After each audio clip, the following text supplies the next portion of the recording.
Bonsoir tout le monde. Aujourd'hui, je vous propose comme leçon l'expression de la condition. On va voir dans cette leçon ce que c'est que la condition et on va voir après les différentes expressions qu'on peut utiliser pour exprimer la condition.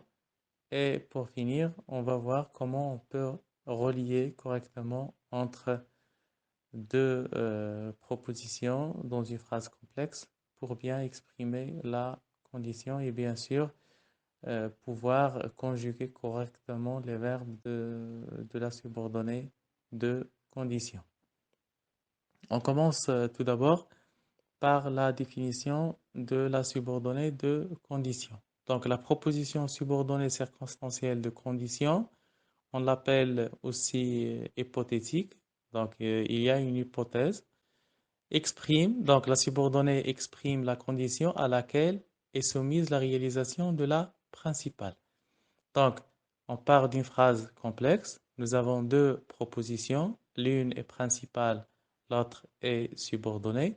Donc, l'action exprimée ou bien le fait exprimé dans la subordonnée, pour que qu'il se réalise, on a une condition qui est exprimée dans la principale. Cette proposition est introduite par une conjonction ou bien une locution conjonctive de subordination. Une conjonction, ça veut dire un seul mot. Une locution conjonctive, c'est deux ou bien trois mots. Lorsqu'on a plus d'un mot, on ne parle pas d'une conjonction, on parle plutôt d'une locution conjonctive. Donc, cette subordonnée, elle peut être donc le verbe de la subordonnée peut être conjugué selon l'expression utilisée, soit au subjonctif, à l'indicatif, au conditionnel, à l'infinitif, au participe. Donc nous avons plusieurs modes de conjugaison. Donc il faut faire attention à la concordance des temps entre la principale et la subordonnée. Donc la subordonnée de condition ou bien hypothétique est une proposition qui assume la fonction de complément circonstanciel de condition, bien sûr du verbe de la principale dont elle dépend. Elle exprime la condition, l'hypothèse considérée comme réalisable ou non, dont dépend la réalisation du fait de la principale. Donc, la condition exprimée, cette condition, il peut être réalisable. Donc, à ce moment-là, on doit conjuguer le verbe de la subordonnée à un temps qui peut être réalisé, le temps de la réalité, ça veut dire le présent, le futur, l'impératif, etc. Ou bien non réalisable, donc difficile à réaliser. Donc, à ce moment-là, on utilise le subjonctif ou bien le conditionnel. Donc, troisièmement, à l'exception des subordonnées participiales, ça veut dire subordonnées dans lesquelles on utilise un participe présent. La subordonnée hypothétique est une proposition conjonctive introduite par une conjonction ou une locution conjonctive de subordination. C'est ce qu'on a dit tout à l'heure. Le mode du verbe de la subordonnée dépend du choix de l'outil de subordination ou bien de l'outil subordonnant. Donc, c'est l'outil avec lequel on introduit la subordonnée qui va m'indiquer à quel temps ou bien à quel mode je dois conjuguer le verbe de la subordonnée. Donc, première conjonction de subordination qu'on va voir dans cette leçon, c'est la conjonction si. On va voir les trois règles d'emploi de cette conjonction. Donc, premièrement, si plus verbe au présent de l'indicatif, le verbe qui vient après de la principale, on doit le conjuguer au futur simple. Donc, vous savez qu'on a une phrase complexe. Nous avons deux propositions. La proposition subordonnée et la proposition principale. Donc, si plus verbe au présent de l'indicatif dans la proposition subordonnée, le verbe de la principale doit être conjugué au futur simple. Exemple, si la pluie cesse, je viendrai te voir. Donc la conjonction si plus le verbe cesser conjugué au présent, donc cesse. Donc le verbe de la principale, c'est le verbe venir, je viendrai, conjugué au futur simple. On peut remplacer ici le futur simple par l'impératif ou bien par le présent, c'est aussi faisable. Donc, nous, on va se consacrer juste pour l'utilisation du futur simple. Deuxième règle de si, si plus verbe à l'imparfait de l'indicatif, le deuxième verbe de la principale doit être conjugué au conditionnel présent. Regardez donc la phrase. Si la pluie cessait, je viendrai te voir. Donc la conjonction si, plus le verbe cesser conjugué à l'imparfait de l'indicatif. Dans le verbe de la principale, donc nous avons le verbe venir, je viendrai, conjugué au conditionnel présent. Donc, la différence qu'il y a entre la première règle de si et la deuxième, c'est ce qu'on appelle la concordance des temps. Quand j'ai le présent dans la subordonnée, je dois utiliser le futur simple. Si j'ai l'imparfait dans la subordonnée, j'utilise le conditionnel présent. Troisième règle maintenant de l'utilisation de la conjonction si. Donc si plus verbe au plus que parfait de l'indicatif, donc le verbe de la principale doit être conjugué au conditionnel passé. Donc toujours il y a la concordance des temps qu'il faut respecter. Exemple, si la pluie avait cessé, je serais venu te voir. Donc nous avons la conjonction bien sûr si. Avait cessé, c'est le plus que parfait du verbe cesser. Je serais venu, c'est le conditionnel passé du verbe venir. Donc, ça, ce sont les trois règles d'emploi de la conjonction si. Remarque, on n'emploie jamais le conditionnel après le mot si. Donc, même si c'est la condition, mais après cette conjonction de subordination si, on ne doit jamais utiliser le conditionnel. Bien sûr, donc après la conjonction si. Donc, deuxième remarque, il ne faut pas confondre la conditionnelle, la subordonnée de condition, ou bien la conditionnelle, avec une proposition interrogative directe.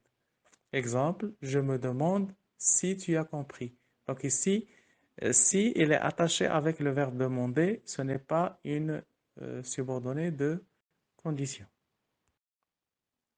Maintenant, on arrive pour voir les autres expressions qu'on peut utiliser, les autres conjonctions de subordination qu'on peut utiliser pour exprimer la condition. Nous avons après suivant que, selon que, dans la mesure où, on utilise l'indicatif. Exemple, selon qu'il réussira ou non son examen, il partira en vacances.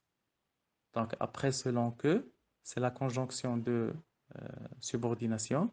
C'est une locution conjonctive parce qu'on a deux expressions. Il y a selon et que. Donc après l'expression selon que, on a conjugué le verbe réussir au futur simple. Donc c'est le futur simple. Donc il fait partie du mode indicatif. Deuxième règle, le conditionnel est de rigueur après, quand bien même, au cas où, dans l'hypothèse où, etc. Donc, après toutes ces expressions-là, il faut obligatoirement conjuguer le verbe au conditionnel. Exemple, au cas où tu le voudrais, je viendrai. Donc, il y a l'expression au cas où, il y a le verbe vouloir conjugué obligatoirement. Il doit être conjugué au conditionnel. Donc, je voudrais ici, c'est le conditionnel. Mode conditionnel, le temps, c'est le conditionnel présent. Troisième règle, on utilise le subjonctif après une condition, à condition que, à moins que, à supposer que, en admettant que, pour peu que, pourvu que. Donc, après toutes ces expressions-là, on doit conjuguer le verbe de la subordonnée de condition au subjonctif. Exemple, à supposer que tu le veuilles, je viendrai. Après l'expression à supposer que, locution conjonctive, donc tu le veuilles, c'est le verbe vouloir conjugué au subjonctif. Donc c'est obligatoire. Nous avons deux sujets différents. Donc tu dans la proposition subordonnée et je dans la proposition principale. Donc quand on a deux sujets différents, obligatoirement on doit conjuguer le verbe de la subordonnée au subjonctif. Pardon. Remarque, quand j'ai le même sujet pour les deux propositions, je remplace la préposition de à la place de que et je conjugue le verbe à l'infinitif. Exemple. Donc, la différence, par exemple, de ce qu'on a vu dans la règle 3, à condition que je peux remplacer que par deux quand j'ai le même sujet. Exemple, tu peux aller à la fête à condition de revenir avant minuit. Donc, tu, c'est le sujet de la première proposition. Et celui qui va venir avant minuit, c'est toi-même. Donc, c'est le même sujet. Donc, c'est tu. Tu dois revenir avant minuit. Donc, on a utilisé à condition de. Donc, on a le même sujet pour les deux propositions. Donc, on change la conjonction que par de la préposition de. Et bien sûr, on doit conjuguer le verbe après à l'infinitif. Donc, récapitulation. J'ai essayé ici de vous rassembler toutes les expressions qu'on peut utiliser pour exprimer la condition. Donc, premièrement, on a vu tout à l'heure si, la conjonction si, avec ces trois règles. La première, si plus présent de l'indicatif dans la subordonnée, plus futur dans la principale. Si plus imparfait, plus conditionnel présent. Si plus que parfait, conditionnel passé. Donc, nous avons les autres expressions. Au cas où, dans le cas où, quand même, dans l'hypothèse où, pardon, quand bien même. Il y en a d'autres expressions. Ça, ce sont les expressions les plus utilisées. Après ces expressions-là, il faut obligatoirement conjuguer le verbe au conditionnel. Nous avons en cas de, dans l'hypothèse de, donc plus un nom ou bien un groupe nominal. En supposant que, en admettant que, en imaginant que, à supposer que, pourvu que, c'est ce qu'on a vu tout à l'heure, pour peu que, à condition que, plus le subjonctif quand on a deux sujets différents. Le sujet de la principale est différent de celui de la subordonnée. Il y a le gérondif. Exemple, c'est ce qu'on n'a pas vu tout à l'heure, donc le gérondif, ou bien la subordonnée participiale. En prenant le train, en prenant, c'est le gérondif, vous arrivez à l'heure. Donc c'est comme si on dit, si vous prenez le train, vous arrivez à l'heure. Donc ici, on a exprimé la condition en utilisant seulement le gérondif. Dans la mesure où, suivant que, selon que, donc il faut conjuguer le verbe à l'indicatif. Et on a à condition de, à moins de. Donc, on utilise ces expressions-là quand on a le même sujet pour les deux propositions. Et bien sûr, on conjugue le verbe après à condition de et à moins de à l'infinitif.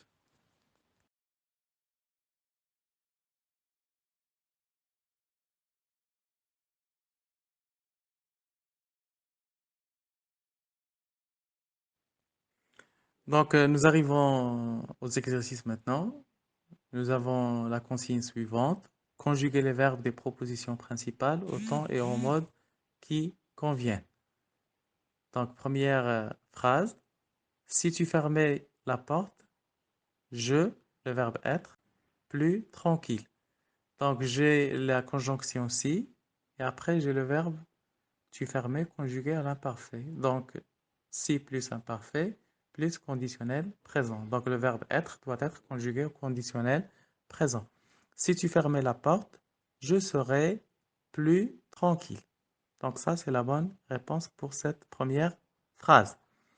Phrase 2. Rien ne, le verbe arriver entre parenthèses, s'il avait coupé l'eau. Donc, la conjonction de subordination ici, on l'a utilisée après la principale. Donc, s'il avait coupé l'eau, donc avait coupé, c'est le plus que parfait. Donc, le verbe arriver doit être conjugué au conditionnel passé. Donc, qu'est-ce qu'on va dire?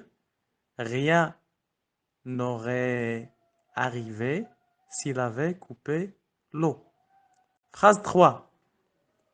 Si j'ai l'as de cœur, l'as de cœur, donc l'as de cœur, c'est une carte qu'on utilise dans le jeu de cartes. Si j'ai l'as de cœur, je, ou bien je gagnais, le verbe gagner entre parenthèses. Si j'ai l'as de cœur, donc j'ai, c'est le verbe avoir conjugué au présent. Donc si plus présent, plus futur. Donc le verbe gagner, je dois le conjuguer au futur. Donc je vais dire, je gagnerai. Si j'ai l'as de cœur, je gagnerai. Donc AI, à la fin comme terminaison du futur. Phrase 4. Au cas où il y a le verbe avoir des embouteillages, prévoyez de partir en avance. Donc, après au cas où, obligatoirement, je dois conjuguer le verbe au conditionnel. Donc, au cas où il y aurait AIT à la fin. Phrase 5. Pourvu qu'ils, le verbe faire beau, ne feront un pique-nique. Donc, il y a le sujet il ici, c'est un sujet apparent.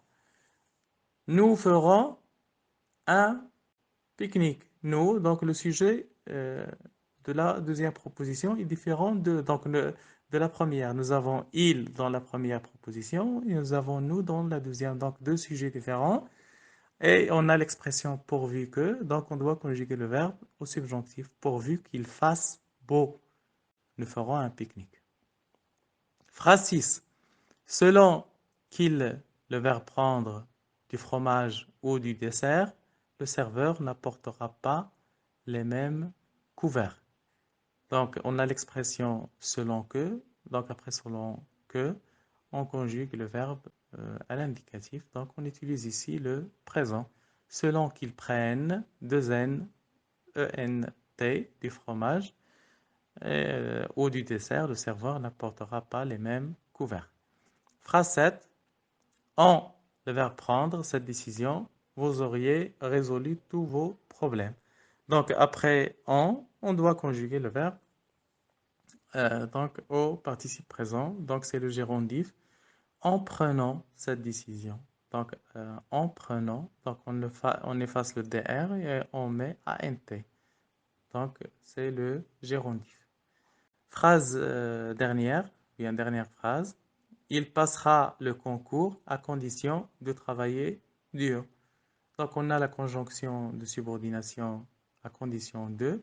Nous avons le même sujet pour les deux propositions. Il, c'est lui qui doit passer le concours et c'est lui qui doit travailler dur. Donc, après la préposition de, on conjugue le verbe à l'infinitif. Donc, le verbe travailler, qu'est-ce qu'on va faire? On enlève seulement les parenthèses et on garde le verbe tel qu'il est. Donc, nous arrivons à la fin de cette leçon. Merci à vous et à la prochaine.